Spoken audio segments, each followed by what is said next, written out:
بسم الله الرحمن الرحيم عم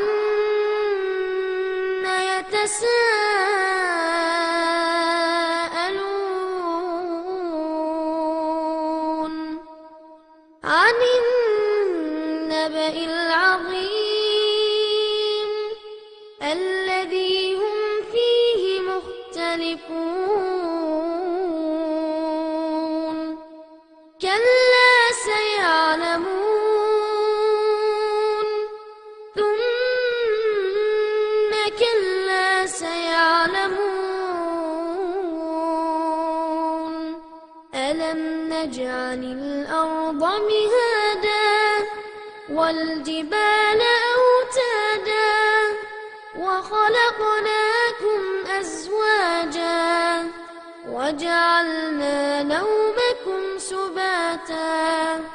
وجعلنا الليل لباسا وجعلنا النهار معاشا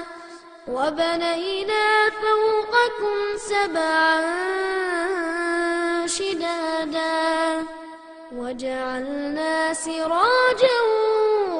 وهاجا وأنزلنا من المعصرات ماء ثجاجا لنخرج به حبا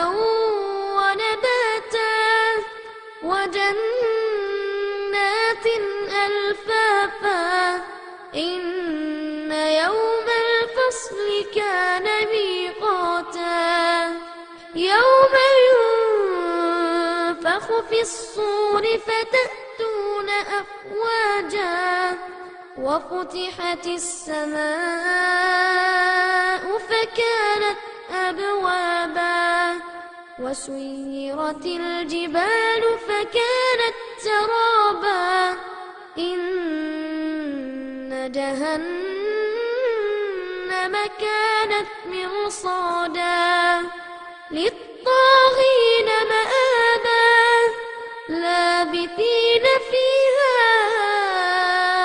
أحقابا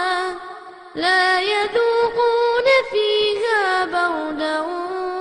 ولا شرابا إلا حميما وغساقا جزاء وفاقا إنهم كانوا لا يرجون حسابا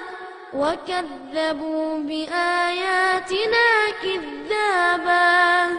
وكل شيء أحصيناه كتابا فذوقوا فلن نزيدكم إلا عذابا إن للمتقين مفازا حدائق وأعنابا وكواعب أترابا وكأسا دهاقا لا يسمعون فيها لغوا ولا كذابا جزاء من ربك عطاء حسابا رب السماوات والأرض وما بينهما الرحمن لا يملكون منه خطابا يوم يقوم الروح والملائكة صفا لا يتكلمون إلا لمن أذن له الرحمن وقال صوابا ذلك اليوم الحق فمن شاء اتخذ إلى ربه مآبا إنا أنذرناكم عذابا قريبا يوم ينظر المرء ما قدمت يداه ويقول ويقول الكافر يا ليتني كنت